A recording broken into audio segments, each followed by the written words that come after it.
Question number 51 लिख लिया। Integration of sine of x plus alpha divided by sine x dx।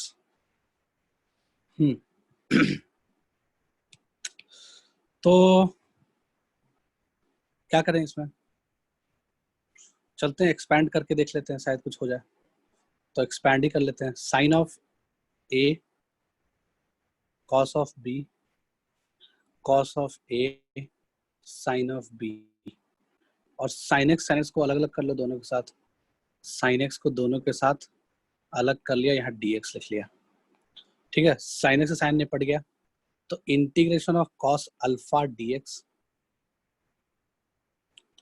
Plus integration of sine alpha into cot x dx, ऐसा कुछ हो गया।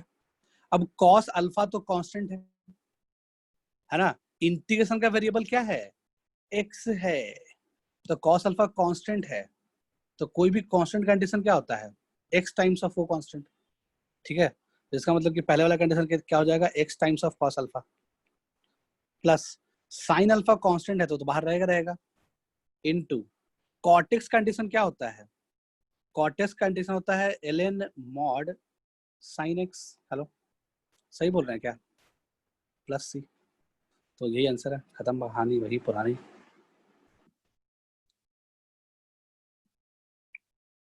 ठीक है, क्लियर। क्वेश्चन नंबर 52 पे आ जाओ। क्वेश्चन नंबर 52 पे आ गया, integration of sine of x plus beta upon sine of x plus alpha dx।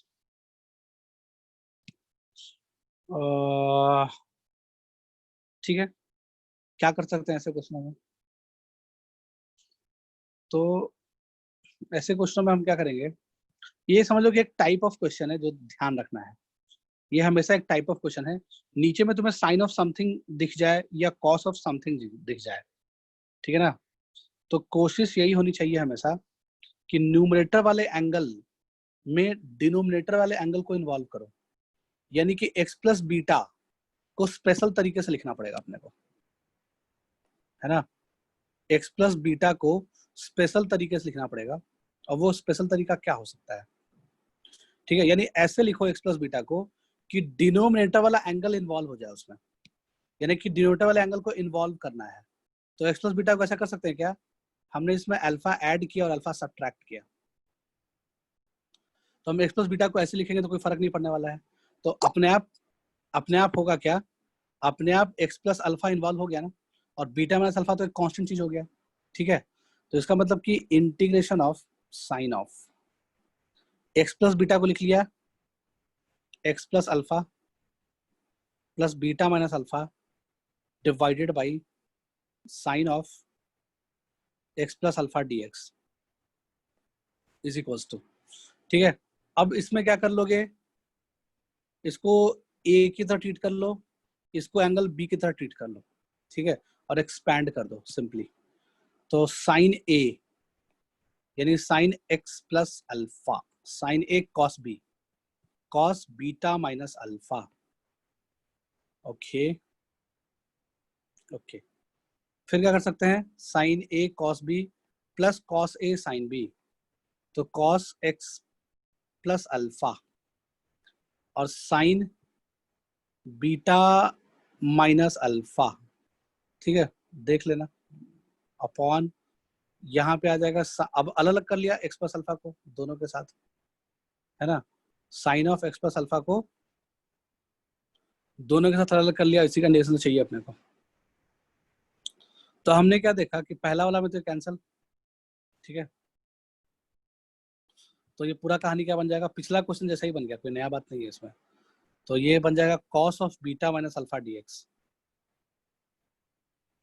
Plus integration of cot x plus alpha into sine beta minus alpha dx, ऐसा कुछ बन गया। तो पहला बीटा माइनस अल्फा तो constant है, ठीक है, तो वो तो इंटीग्रेशन साइन के बाहर चला जाएगा, और 1 का इंटीग्रेशन क्या होता है, x हो जाता है। तो cos beta minus alpha times of x plus sign beta minus alpha तो बाहर रहेगा, इनटू कॉट का इंटीग्रेशन क्या होता है, ln मॉड साइन x। तो ln mod sine x plus alpha का मॉड प्लस c। तो ये हो गया आंसर। तो क्वेश्चन नंबर 51 और क्वेश्चन नंबर 52 में कोई फर्क नहीं है ना। जिसको फर्क दिख रहा है मतलब कि उसकी आंखें ठीक नहीं है, तो इलाज करवाओ आंख का, ठीक है। एक्चुअली में क्वेश्चन नंबर 51 और क्वेश्चन नंबर 52 में कोई भी फर्क नाम की चीज नहीं है। ध्यान से देखोगे, मन की आंखों से देखोगे तो दिख जाएगा। 53 क्वेश्चन नंबर में, चलो नीचे में कॉस ले लेते हैं। Integration sine of x plus beta upon cos x plus alpha dx। तो ये सवाल है हमारे पास, ठीक है। इस सवाल में क्या करेंगे कि हमने देखा कि जो न्यूमेटर में एंगल है वो x प्लस बीटा है, तो x प्लस बीटा में डिनोमिनेटर का एंगल को इन्वॉल्व करना है। तो वो कैसे कर पाओगे, जब अल्फा ऐड करोगे और अल्फा सब्ट्रैक्ट करोगे। ऐसे लिख सकते हैं जैसे पिछला क्वेश्चन में किया था। कोई और काम नहीं कर रहा है, सिंपल सा काम कर रहा है। x प्लस बीटा को लिख लिए sine x plus alpha plus beta minus alpha divided by cos of x plus alpha dx is equals to, ठीक है, sine A cos B, sine A cos B plus cos A sine B. Cos A बोले तो क्या, x plus alpha, sine B बोले तो क्या, beta minus alpha divided by cos of x plus alpha divided by cos of x plus alpha का integration, ठीक है। कुछ कैंसिल होता हुआ शायद दिख रहा होगा, नहीं दिख रहा है, पहला वाला में तो नहीं दिख रहा है, कोई बात नहीं है। पहला वाला को लिख सकते हैं इंटीग्रेशन, अब देखो कॉस बीटा माइनस अल्फा क्या कांस्टेंट है, तो इंटीग्रेशन साइन के बाहर ले सकते हैं चाहे तो उसको। तो cos of beta minus alpha is a constant thing, बाहर ले लिया। इंटीग्रेशन साइन के अंदर क्या मिल जाएगा, tan of x plus alpha, tan of x plus alpha dx plus integration of plus plus plus, इसमें कुछ cancel, sign beta minus alpha बाहर आ जाएगा और ये तो कैंसिल हो गया कॉस x प्लस अल्फा। तो ये क्या बन जाएगा, sine of beta minus alpha is a constant thing बाहर, अंदर सिर्फ dx बचेगा। अब इसका इंटीग्रेशन करने आता है, तो cos beta minus alpha tan x plus alpha का इंटीग्रेशन क्या हो जाएगा, ln mod sec x plus sign beta minus alpha का इंटीग्रेशन, ये तो कांस्टेंट है, और इंटीग्रेशन 1 का क्या हो जाएगा x, ठीक है। तो और प्लस सी जोड़ना मत भूलना।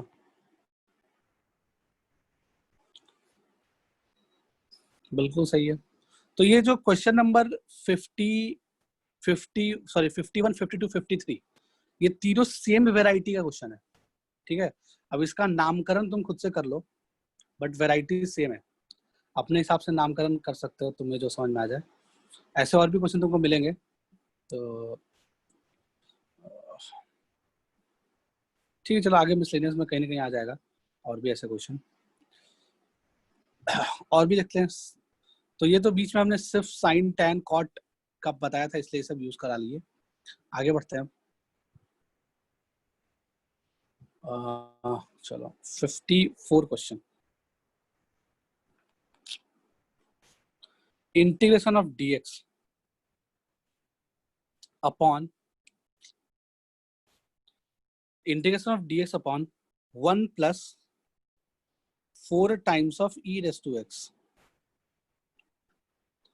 इसको कैसे किया जाए, इसका इंटीग्रेशन कैसे किया जाए। सवाल ये उठता है कैसे करोगे भाई।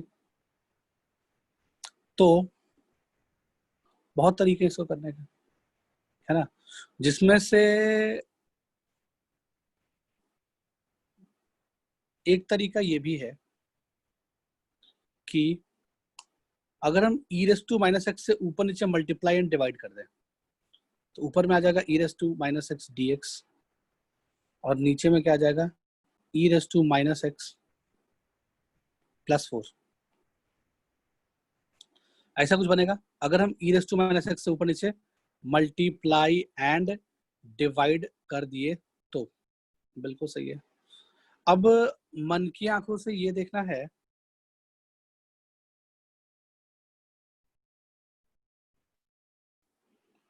अब मन की आंखों से ये देखना है कि अगर डिनोमिनेटर को हम t मान लें या f मान लें, व्हाटएवर, डिनोमिनेटर को f की तरह ट्रीट कर रहे हैं तो उसका डेरिवेटिव ऊपर प्रेजेंट है क्या, तो नीचे वाले का डेरिवेटिव ढूंढो तो क्या आएगा, e raise to minus x का डेरिवेटिव क्या हो जाएगा, minus times of e raise to minus x, 4 का डेरिवेटिव 0।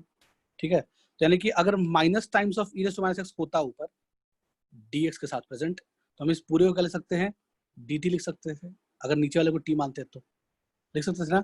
तो माइनस ऊपर क्रिएट करना है तो माइनस से मतलब माइनस बाहर भी लिख लिया अंदर भी लिख लिया। इससे फायदा क्या हो गया, इससे फायदा ये हो गया कि ये जो पूरी कहानी है न्यूमरेटर क्या बन गया, एफ डैश dx बन गया। तो एफ डैश dx को भूल गए, है ना, और f को x की तरह ट्रीट करके इंटीग्रेट कर लिया। तो 1/f का इंटीग्रेशन क्या हो जाएगा, ln mod x, तो क्या हो जाएगा minus of ln mod f, और f क्या है e raise to minus x plus 4। ठीक है, तो आंसर यही आ जाएगा और प्लस सी। हो सकता है कि तुम्हारा ऑप्शन में ना दिया हुआ है, मतलब ऑप्शन इंडिकेशन तो सही है बट ऑप्शन ऐसा ना दे रखा हो, कुछ और टाइप का दे रखा हो, तो कुछ और टाइप का क्या होगा अंदर, हो सकता है थोड़ा सा मैनिपुलेशन कर लिया हो। तो like 1/e raise to x plus 4 plus c लिख सकते हैं इसको, चाहे तो minus ln mod 1 plus 4e raise to x divide by e raise to x भी लिखा हो सकता है प्लस सी। माइनस को अंदर ले जाएंगे, ठीक है, तो लॉग के अंदर का आर्गुमेंट का रेसिप्रोकल हो जाएगा। तो ऐसा भी हो सकता है कि आंसर ये दिया हुआ है, आंसर चाहे कोई भी दिया हुआ है ना, कन्वर्ट करने आना चाहिए। तो this should be the answer. ठीक है, क्लियर। तो इनमें से किसी भी तरीके से आंसर दिया हुआ हो सकता है। तो ये तो हो गया तरीका नंबर 1 करने का। बहुत सारे लोगों के दिमाग में ये बात भी आया होगा कि सपना आएगा क्या कि ऊपर नीचे e raise to minus x से मल्टीप्लाई एंड डिवाइड करें। बात सही है, नहीं आया सपना, नहीं आया तो नहीं आया, कोई बात नहीं है। ठीक है, अगर सपना नहीं आया तो भी तरीका तो होता ही होगा कुछ ना कुछ। ठीक है, तो अगर सपना नहीं आया तो फिर क्या कर लोगे, फिर दूसरा तरीका लगाएंगे, है ना। कोई हो सकता है कि कोई ऐसा कर ले कि कोई 1 plus 4 e raise to x को एक बार टी रख के देखे, है ना। कोई चाहे तो ऐसा कर सकता है, 1 plus 4 e raise to x को टी रख के देखा, दोनों साइड कर दिया डिफरेंशिएट, तो डिफरेंशिएट जब दोनों साइड करोगे तो 4 times of e raise to x d x बराबर dt आ जाएगा। बिल्कुल सही है। तो यहां से dx can be written as dt by 4 e raise to x. तो dx को हम ऐसा लिख सकते हैं dt by 4 e raise to x. बिल्कुल सही जवाब। ओके, अब यहां से एक समस्या और है कि जो 4 ई रेज़ टू एक्स है इसको t माइनस 1 भी लिख सकते हैं। तो बेसिकली dx को t के टर्म्स में क्या लिख सकते हैं, dt upon 4 e raise to x को क्या लिख लिया t माइनस 1, तो dt अपॉन t माइनस 1 लिख सकते हैं dx को। ओके, तो integration dx upon 1 plus 4 e raise to, अच्छा dx को क्या लिख लिया dt अपॉन t माइनस 4 लिख लिया, t माइनस 1 लिख लिया, सॉरी, तो dt upon t minus 1 dx बन गया, और इनटू t नीचे वाला t मान लेते 1 plus 4 e raise to x को, तो ऐसा कुछ एक्सप्रेशन बन जाएगा। एक्सप्रेशन ऐसा बन गया तो हमने क्या देखा कि नीचे वाले का जो डिफरेंस है वो 1 के बराबर है। t में से अगर t माइनस 1 को घटाओगे तो 1 मिल जाएगा। ठीक है, तो जो ऊपर में न्यूमरेटर में 1 लिखा हुआ था उस 1 को स्टाइल से लिख लेंगे। कैसे स्टाइल से लिखेंगे? उसको t माइनस 1 लिख लेंगे upon t into t minus 1 dt is equals to, अलग अलग कर लो तो 1 upon t minus 1 minus 1 upon t dt is equals to ln mod t minus 1 minus ln mod t plus c. ऐसे कुछ बनना चाहिए। इसको थोड़ा और अच्छे से लिख पाओगे तो लिख सकते हो ln mod of t minus 1 by t plus c. ठीक है, t को, अच्छा, t माइनस 1 को 4 e रेस टू एक्स लिख सकते हैं। इसका आंसर क्या दिख जाएगा अपने को? 4 e raise to x divided by t। t क्या है? 1 plus 4 e raise to x, 1 plus 4 e raise to x है ना, प्लस सी। अरे इसका आंसर ये आ गया, हमारा ये आंसर आया था, अलग अलग आंसर आ गया ना। हेलो,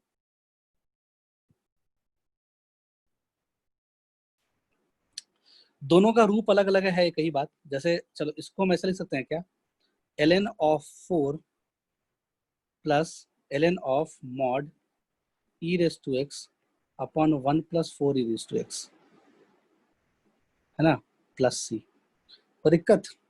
अब ये ln 4 भी कांस्टेंट, c भी कांस्टेंट, ये दोनों मिलकर नया कांस्टेंट बन गया। ठीक है, आर्बिट्री कांस्टेंट ही तो होता है सी, तो आंसर मैच कर गया ना, बस यही कहानी था। नेक्स्ट क्वेश्चन ले लेते हैं, क्वेश्चन नंबर 55। 55 में क्या है? Integration of e raise to 2x minus 1 upon e raise to 2x plus 1 dx। ठीक है, ये क्वेश्चन है। तो ऐसे क्वेश्चन तो बहुत जगह देखे होंगे। तो इसमें हमने क्या किया, इसमें मान लो e रेस टू x को अगर हम कॉमन ले सपोज, तो यहाँ e raise to x minus e raise to minus x बचेगा अपॉन, नीचे में भी e raise to x common ले तो यहाँ e raise to x plus e raise to minus x बचेगा, और ये दोनों हो जाएगा कैंसिल, और अपने को इसका इंटीग्रेशन चाहिए। तो अगर नीचे वाले चीज को यानी e raise to x plus e raise to minus x को f की तरह ट्रीट करें, यानी उसको f ले लें, तो पूरा न्यूमरेटर जो है, अगर तुम ध्यान से देख पा रहे हो, तो वो f डैश dx बन गया। तो f डैश dx को भूल गए और f को x की तरह इंटीग्रेट कर लिया, तो 1 अपॉन f यानी 1 अपॉन x कंडीशन क्या होता है? ln mod x। तो इसका आंसर कितना आ जाएगा? ln mod e raise to x plus e raise to minus x plus से। ठीक है, यही आंसर हो गया, कोई समस्या नाम की चीज नहीं है। आगे कुछ मैनिपुलेट करना होगा तो कर सकते हो। और भी देख लिया। 57 सॉरी 56, 56 में क्या कर लेंगे, integration of tan raise to 5x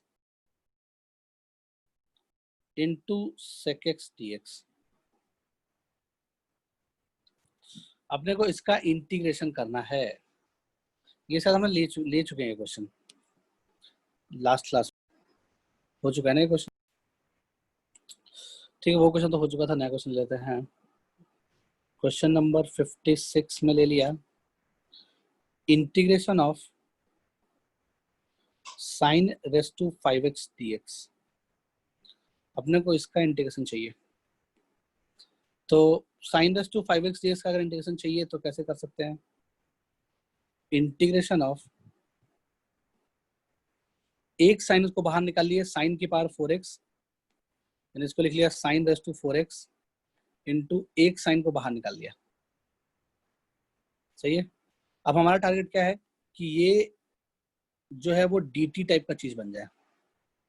ठीक है, ये dt टाइप का चीज तभी बन सकता है जब हम cos x को t माने। ठीक है, तो अगर हम cos x को t सब्स्टिट्यूट करेंगे, दोनों साइड डिफरेंशियल एलिमेंट लेंगे, तो cos का डेरिवेटिव क्या होता है? Minus sine. तो minus sine x d x बराबर डी टी, ऐसा होना चाहिए। तो साइन एक्स डी एक्स को लिख सकते हो माइनस डी टी, तो ये माइनस डी टी बन जाएगा, ठीक है, बहुत सही। और साइन की पावर 4 लिखा हुआ है, तो उसको तो cos x का फंक्शन में कन्वर्ट करना पड़ेगा, तभी तो उसकी जगह पे t लिख पाएंगे, तो लिख लेंगे। माइनस को बाहर रख लिया और साइन की पावर 4 को साइन स्क्वायर का स्क्वायर लिख सकते हैं, यानी 1 माइनस कॉस स्क्वायर का होल स्क्वायर, ठीक है। और cos x को t ले रहे हैं, तो 1 माइनस टी स्क्वायर का होल स्क्वायर डी टी, ऐसा कुछ बन गया। अब तो खेल खत्म, इंटीग्रेशन कर लो, मतलब एक्सपैंड कर लो। पहले तो ए स्क्वायर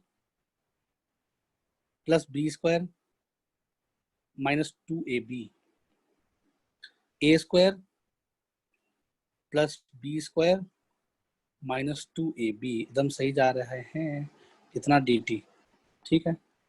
चलो तो माइनस से अंदर मल्टीप्लाई कर लेते हैं, तो integration of minus t raise to 4 minus 1 plus 2t square dt, है ना।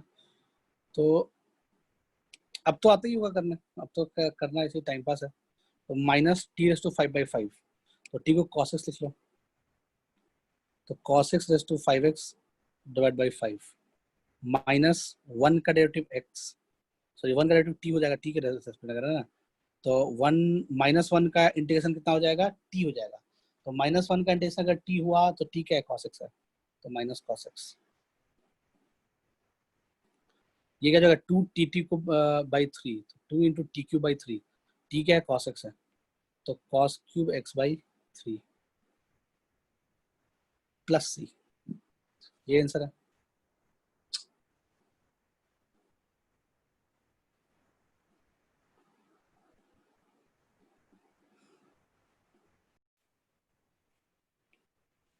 ओके, सो सी पार्ट,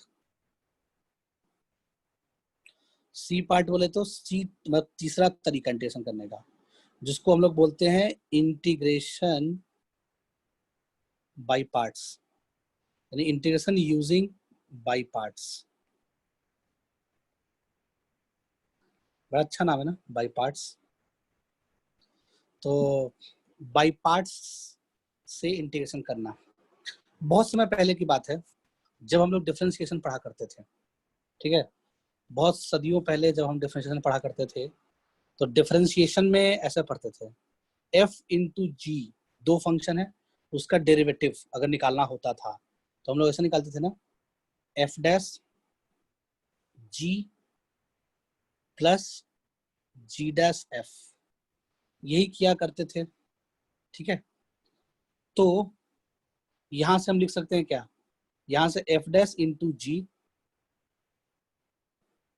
बराबर क्या लिखा जा सकता है, f into g dash minus g dash f, या f g dash whatever, कुछ भी लिख सकते हो, हेलो, ऐसा लिख सकते हैं, नहीं लिख सकते हैं, यानी f डैश g को क्या लिख सकते हैं, f इंटू जी का derivative minus g dash f, ऐसा लिखा जा सकता है, ठीक है।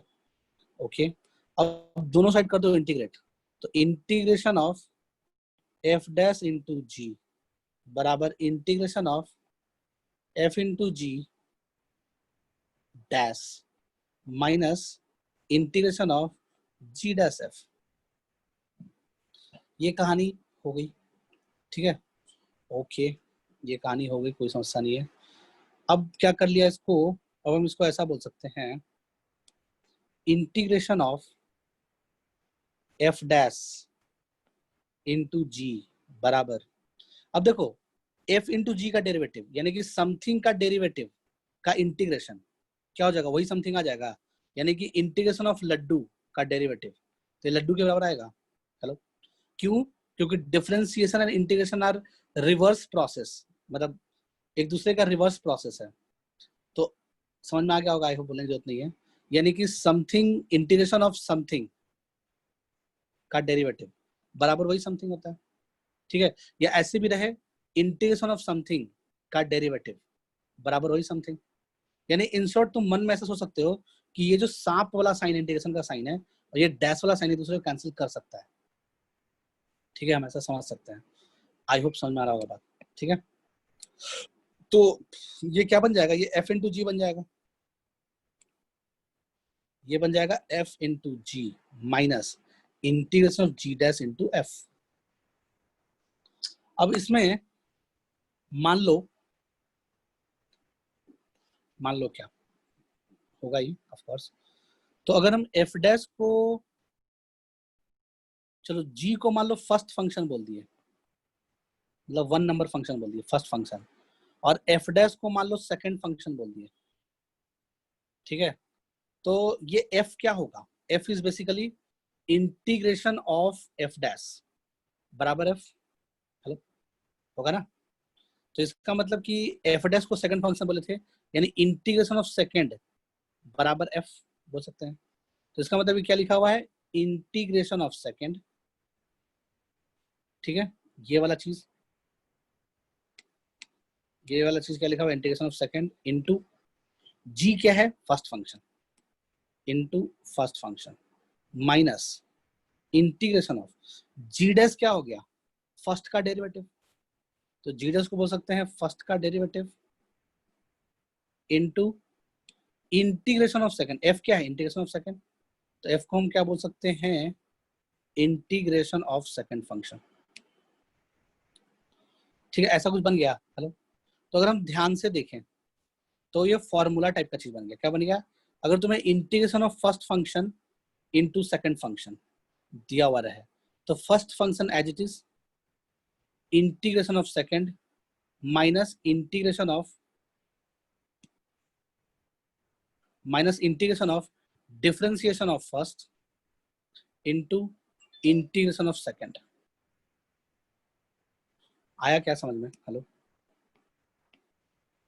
तो यही हो गया फॉर्मूला, है ना। इस फॉर्मूला को यूज करके अगर हम कोई इंटीग्रेशन करते हैं तो हम उसको बोलते हैं integration by using parts, integration using by parts, ठीक है। तो इसको लिख लो। अब फर्स्ट फंक्शन किसको मानना है, सेकंड फंक्शन किसको मानना है। जैसे मान लो तुम्हें कुछ दिया हुआ है, like something into something, like f into g type का चीज दिया हुआ है, इसका इंटीग्रेशन करना है। तो अब सवाल ये उठता है कि फर्स्ट फंक्शन किसको ले और सेकंड फंक्शन किसको ले, ठीक है। तो इसके लिए भी एक रूल है ना। उस रूल को बोलते हैं आइलेट रूल, उस रूल को क्या बोलते हैं, आइलेट रूल। तो ILATE, आई का मतलब क्या हो गया, आई का मतलब हो गया इनवर्स फंक्शन। दुनिया में जितने भी इनवर्स फंक्शन तुम आज तक पढ़े हो, ठीक है, लाइक साइन इनवर्स एग्जांपल के तौर पे, sine inverse, cos inverse, tan inverse, इस तरह का चीज रहे, ठीक है, तो उसको इनवर्स फंक्शन बोलते हैं ऑफ कोर्स। तो I for inverse function, L for logarithmic function. अब लॉगरिथमिक फंक्शन क्या हो जाएगा, समझ में आ ही रहा होगा, बोलने की जरूरत नहीं है। ln ऑफ कोई भी गंदगी, है ना, ln स्क्वायर ऑफ कोई भी गंदगी, है ना, ln क्यूब ऑफ कोई भी गंदगी, ये सब क्या हो गया, लॉगरिथमिक फंक्शन हो गया, ओके। वैसे ही a for algebraic, a for algebraic function, algebraic function कोई भी पॉलिनोमियल हो गया, कोई कांस्टेंट को भी अलजेब्रिक बोलते हैं।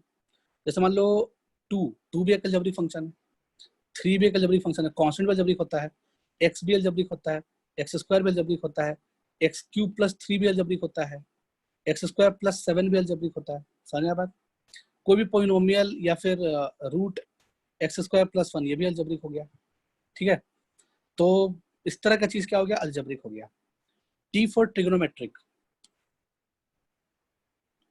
टी फॉर ट्रिग्नोमेट्रिक, ट्रिग्नोमेट्रिक तो बोलने की जरूरत नहीं है, sine x, cos x, tan x and so on, पढ़ी होगी बहुत सारा, ठीक है। E for exponential, exponential like example, जैसे ई रेस टू समथिंग तो होगा ही होगा, वो समथिंग कितना भी गंदा हो सकता है, ए रेस टू समथिंग भी चलेगा, वो समथिंग कितना भी गंदा हो सकता है, ठीक है।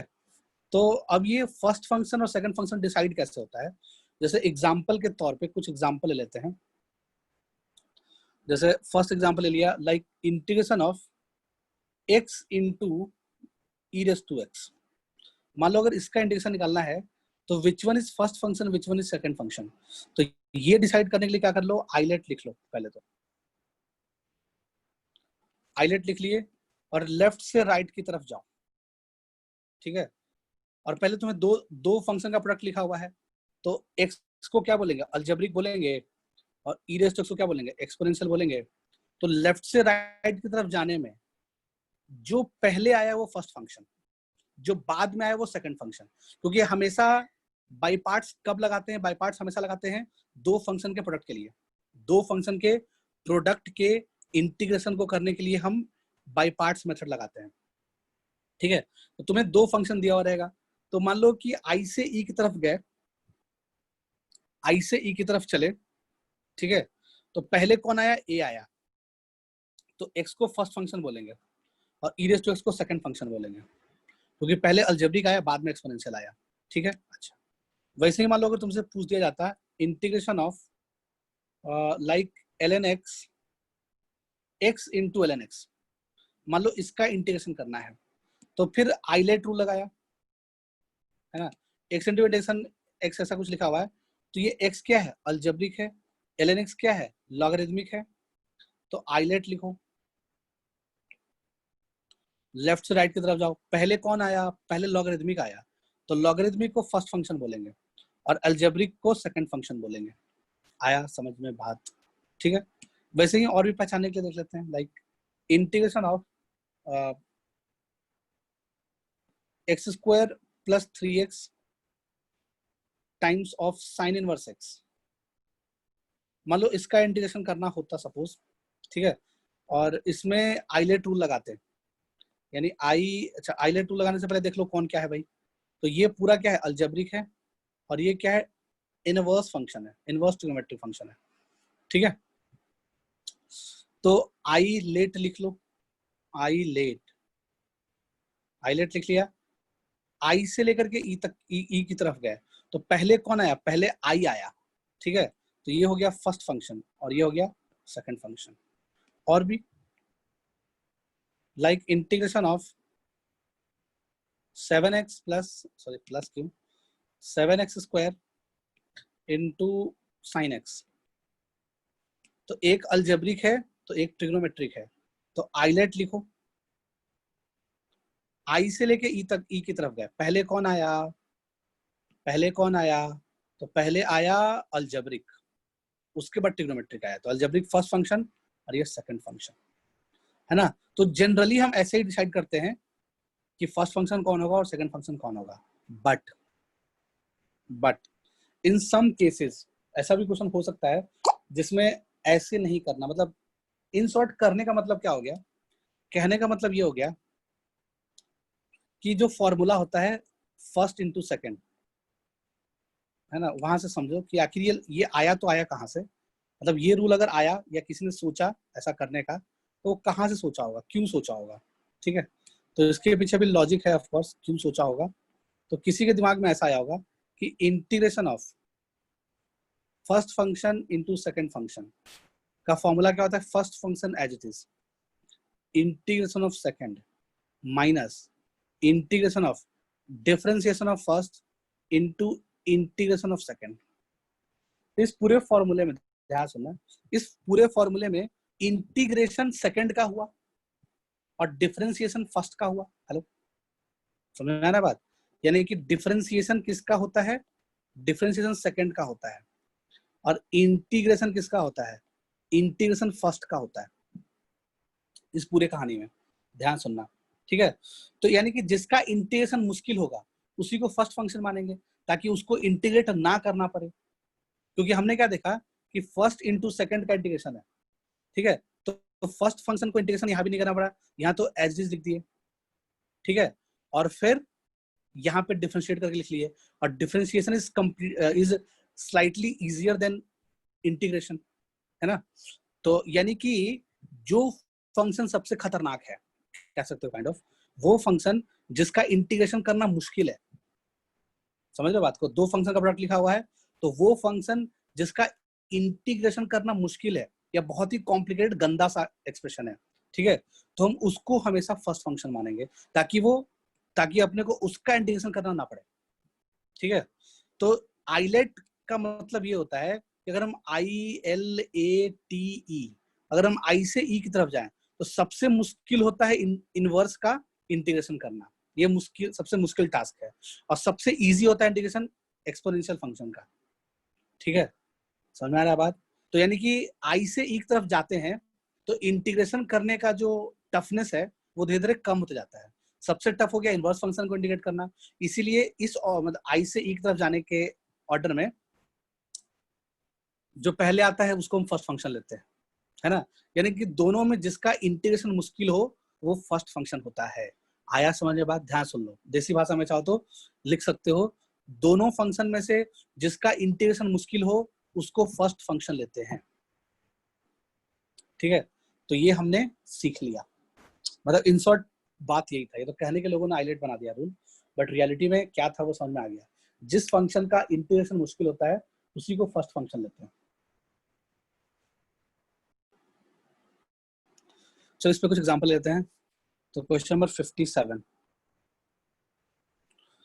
इंटीग्रेशन में बहुत ही simple question, x into e raise to x dx।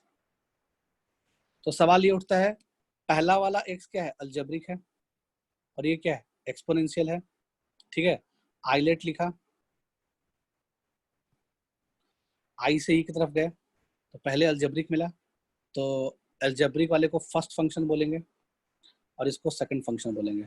Formula लगाएंगे first function as it is, यानी x as it is, integration of second, तो e raise to x condition क्या होता है? रेस टू एक्स ही होता है, minus integration of differentiation of first, तो एक्स का डेरिवेटिव कितना हो जाएगा? 1 into integration of second e raise to x dx बराबर x into e raise to x minus e raise to x plus सी। तो ये आंसर आ गया।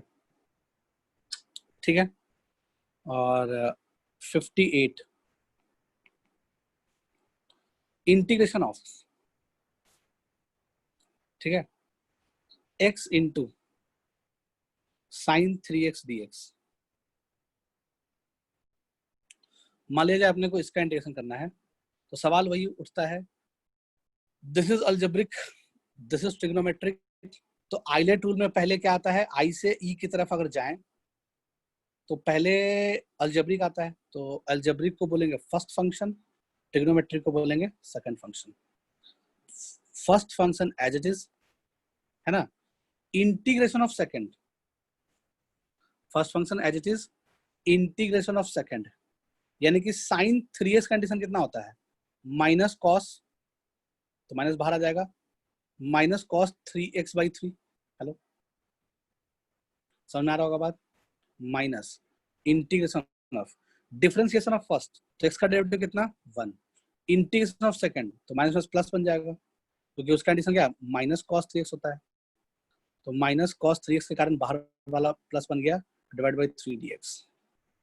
तो कितना हो जाएगा? Minus x into cos 3x/3 plus cos 3 का इंटीग्रेशन क्या हो जाएगा? साइन 3x/3, तो साइन 3x, एक 3 प्लस था, एक और 3 आ जाएगा, प्लस सी। तो ये हमारा आंसर हो गया। ठीक है, क्लियर?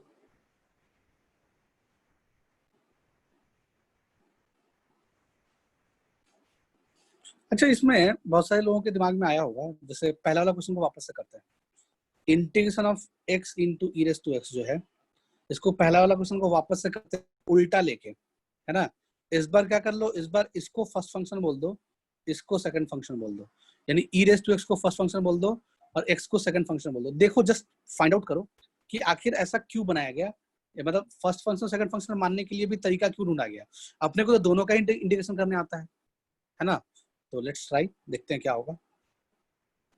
तो अगर हमने first function e raise to x को बोल दिया और एक्स को सेकंड फंक्शन बोल दिया, तो first function as it is integration of second x²/2 minus integration of differentiation of first, e raise to x का derivative e raise to x हो जाएगा, integration of second x²/2 dx। Hello, कर पाओगे क्या अगर ऐसा कर लिए तो ये तो चलो निपट गया, इतना पार्ट तो हो गया, फिर ये वापस से फिर बाय पार्ट्स लगाना पड़ेगा इसमें। हेलो, समझ में आ रहा है बात? इसमें वापस से बाय पार्ट्स लगाओगे, तो अगर वापस से तुम वैसे ही बाय पार्ट्स लगा लिए, इसको फर्स्ट बोल दिए और इसको सेकंड बोल दिए, तो इसमें फर्दर बाय पार्ट्स लगाएंगे अगर, तो first function as it is, integration of second, तो एक्स स्क्वायर बाई 2 कंडीशन कितना हो जाएगा, एक्स क्यूब बाई 6, हेलो सही ना, minus integration of differentiation of first यानी e raise to x, integration of second, तो कितना हो जाएगा एक्स क्यूब बाई 6, ठीक है, dx, यानी कि अब फिर से इसमें बाय पार्ट्स लगाना पड़ेगा। समझ आ रहा है बात, ऐसे फंसते चले जाएंगे, समझ में आ रहा है कि नहीं आ रहा है। यानी कि अगर हमने गलत चॉइस कर लिया फर्स्ट फंक्शन सेकंड फंक्शन का, तो हो सकता है कि अपने से सवाल ना बन पाए, ठीक है। तो चॉइस का सही होना जरूरी है, फर्स्ट फंक्शन और सेकंड फंक्शन। कभी कभी ऐसा भी हुआ कि तुम किसी को भी फर्स्ट मान लो, किसी को भी सेकंड मान लो, still you will be able to get the answer, but हमेशा ऐसा नहीं होगा, बट ये हमेशा ऐसा नहीं होगा, ऑलवेज ऐसा नहीं होगा, ठीक है। तो क्या गलती हो सकती है, क्या समस्या हो सकती है उल्टा मानने पर, अगर हमने गलत मान लिया फर्स्ट फंक्शन सेकंड फंक्शन को, तो होता है कि हम आगे जाके स्टक कर जाएं या फिर ऐसे खुलते चले जाएं, बाई पार्ट्स लगाते जाना पड़े, पता नहीं कितनी बार लगाना पड़ेगा, तो फंसते चले जाएंगे। समझ आ रहा होगा बात, ठीक है। सो आगे बढ़ता हूँ, लिख लियोगे question number 59, integration of x square minus 5x into e raise to 2x dx, ठीक है। इसका अपने को इंटीग्रेशन करना है, तो मान लो इसके आंसर को हमने आई बोल दिया, इसके आंसर को आई बोल दिया सपोज, इसमें तो यूज नहीं पड़ेगा, सो जैसे भी है करने दो, कोई फर्क नहीं पड़ता है, ठीक है। तो अब समझ में आ गया होगा, this one is algebraic function और ये एक्सपोनेंशियल फंक्शन है। तो आइलेट रूल के अकॉर्डिंग फर्स्ट फंक्शन जो होगा वो कौन हो जाएगा, ये, सेकंड फंक्शन कौन हो जाएगा, ये, ठीक है, ओके। अब हम इसको करते हैं, तो first function as it is, यानी कि x square minus 5x as it is, integration of second, तो e raise to 2x condition क्या हो जाएगा, e raise to 2x by 2 minus integration of differentiation of first, तो कितना आ जाएगा 2x minus 5, integration of second, तो e raise to 2x divide by 2 dx, ऐसा कुछ हो जाएगा, ठीक है। तो यानी कि अब इसको वापस से करना पड़ेगा, चलो। तो हमने क्या किया, जो फर्स्ट टर्म उसको जैसे था वैसे रहने दिया जाए, तो एक्स स्क्वायर माइनस 5x जैसे था वैसे रहने दिया जाए, और e raise to 2x divided by 2 जैसे था उसको भी वैसे ही रहने दिया जाए, माइनस, अच्छा अब माइनस आ गया, ब्रैकेट ले लिया। अब इस वाले इंटीग्रेशन को करने के लिए, कौन वाले भाई, इस वाले को, इस वाले इंटीग्रेशन को करने के लिए वापस से बाय पार्ट्स लगाना पड़ेगा, ठीक है। तो वापस से 2x माइनस 5 को फर्स्ट फंक्शन मानना पड़ेगा और e raise to 2x by 2 को सेकंड फंक्शन मानना पड़ेगा, ठीक है। तो वापस से बाय पार्ट्स लगा लो, first function as it is, यानी कि 2x minus 5 as it is, ठीक है, 2x minus 5 as it is, integration of second, तो e raise to 2x by 2 condition कितना हो जाएगा, e raise to 2x by 2, एक 2 तो पहले था ही, एक और 2 आ जाएगा, तो 2 इंटू 2 आ जाएगा, चलो समझ में आ रहा होगा, ये आ जाएगा 2, ऐसा कुछ आ जाएगा, minus integration of differentiation of first, तो 2x माइनस 5 का डेरिवेटिव क्या आ जाएगा 2, इंटीग्रेशन ऑफ सेकंड, तो into e raise to 2x by 2 का integration e raise to 2x by 4, यानी कि 2 इंटू 2 ऐसा बोल सकते हैं, dx, बिल्कुल सही जवाब। तो ये क्या बन जाएगा, x square minus 5x e raise to 2x divided by 2, ऐसा करो, चलो, e raise to 2x divided by 2 minus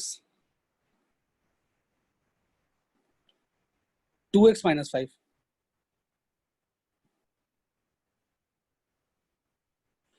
e raise to 2x divided by 4 या 2 इंटू 2, वट एवर जो लिखना लिख लिया, फिर माइनस माइनस प्लस, फिर अगला क्या हो जाएगा, प्लस हो जाएगा, +2 इंटू, ठीक है। अब इसका इंटीग्रेशन करना पड़ेगा अपने को, तो e⁻²x/2 कंडीशन कितना हो जाएगा, ये हो जाएगा e⁻²x divided by 2 into 2 into 2। Hello, 4 तो पहले था ही नीचे में, एक और 2 आ जाएगा ऐसा, प्लस सी, ठीक है। समझ में आ रहा होगा बात, ऐसा कुछ हो रहा है।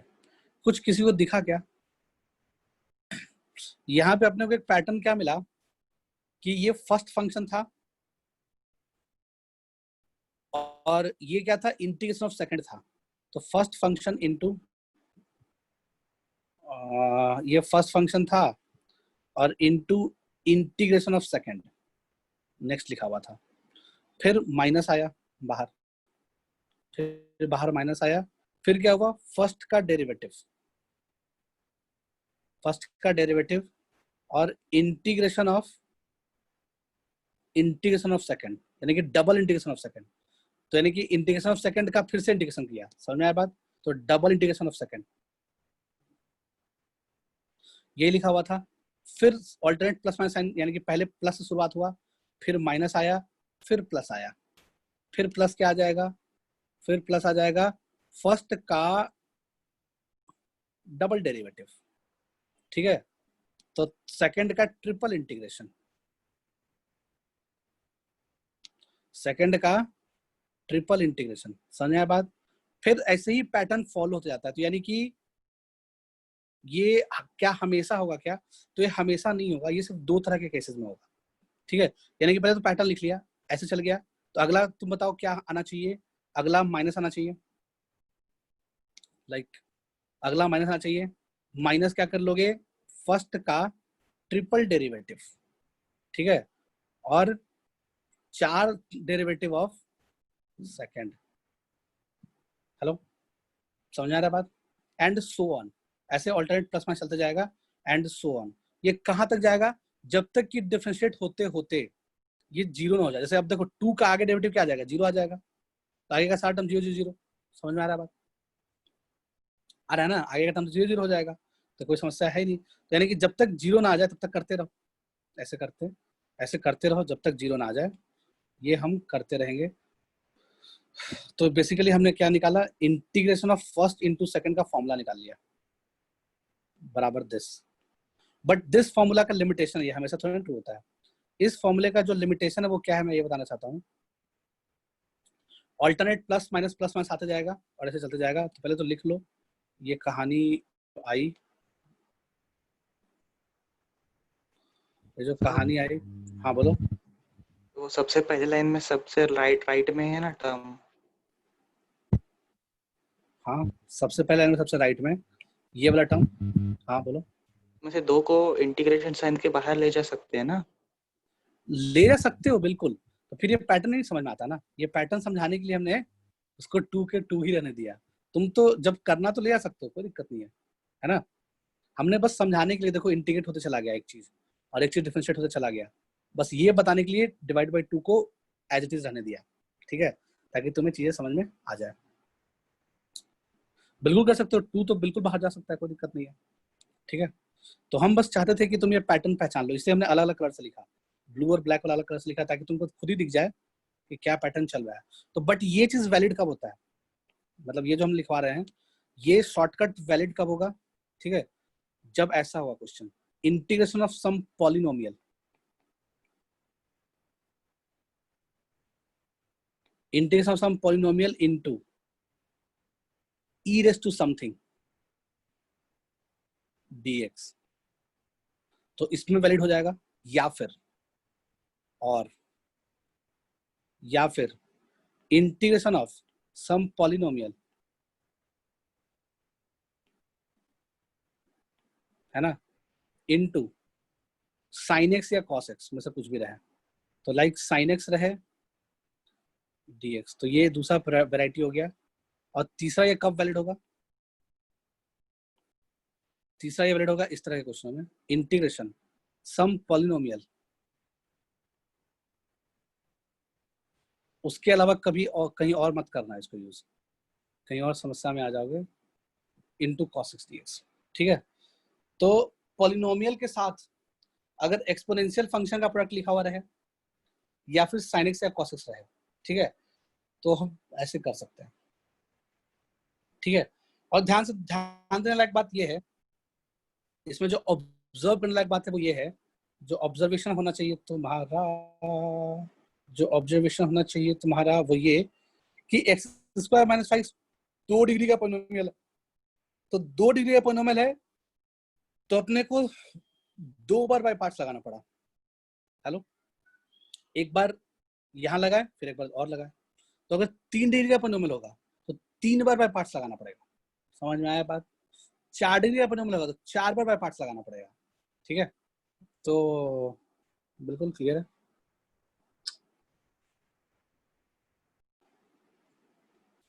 तो 60 नंबर सवाल ले लिया जाए। 60 सवाल में क्या है, इंटीग्रेशन ऑफ कोई भी गंदा सा पोलिनोमियल है, जो मन है वो ले लो, क्या फर्क पड़ता है। तो हमने अपने मन से एक पोलिनोमियल ले लिया, x cube minus 5x square minus 7x plus 9 into e raise to 3x dx। अगर अपने को इसका इंटीग्रेशन करना है, ठीक है, तो पोलिनोमियल को फर्स्ट फंक्शन बोलेंगे, ई रेस टू एक्स को सेकंड फंक्शन बोलेंगे। ठीक है, और काम पे लग जाएंगे। तो first function as it is, यानी x cube minus 5x square minus 7x plus 9 as it is into integration of second, यानी कि e raise to 3x divide by 3, फिर माइनस,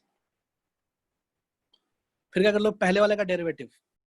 तो कितना आ जाएगा पहले वाले का डेरिवेटिव, 3x स्क्वायर माइनस 5 दूनी 10x माइनस 7।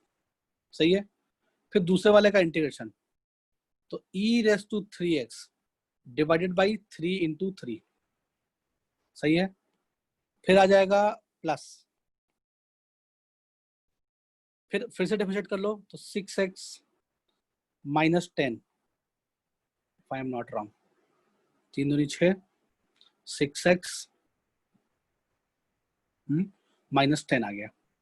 तो अब वापस से फिर इंटीग्रेशन, यानी e raise to 3x divide by 3 into 3 into 3, फिर माइनस, फिर से डेरिवेटिव 6 आ जाएगा, है ना, और बाद वाले का इंटीग्रेशन, तो e raise to 3x divide by 3 into 3 into 3, एक और 3। ठीक है, और प्लस सी, क्योंकि आगे करोगे तो 6 का डेरिवेटिव 0 हो जाएगा, तो यहाँ प्लस सी लिख लिया, खत्म बात। ठीक है, तो ये हो गया करने का तरीका। बट अगर हम इसको करते तो अपने को 2 बार बाई पार्ट्स लगाना पड़ता, नहीं 2 बार नहीं 3 बार बाई पार्ट्स लगाना पड़ता, तो 4 टर्म बनता है इसमें। समझे बात? तो टाइम कम लगा ना, अगर ये पैटर्न ध्यान में है तो टाइम कम लगा ऑफ कोर्स। ठीक है, और भी क्वेश्चन लिया जा सकता है इसी पे। 61, अगर ये पैटर्न समझ में आ गया तो और भी क्वेश्चन ले सकते हैं, लाइक इंटीग्रेशन ऑफ, मान लो x cube minus 3x square plus 7x, कुछ भी ले लिया क्या फर्क पड़ता है, और यहाँ पे ले लिया साइन ऑफ 7x dx। ठीक है, तो ऑफ कोर्स फर्स्ट फंक्शन ये हो जाएगा, सेकंड फंक्शन ये हो जाएगा, शुरू हो जाते हैं। First function as it is,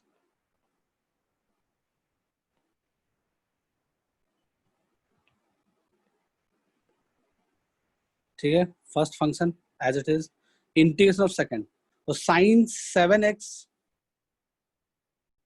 का इंटीग्रेशन क्या होता है, माइनस कॉस, तो ये हो जाएगा minus of cos 7x divide by 7, फिर माइनस, ऑल्टरनेट प्लस माइनस आता है, ध्यान रखना है।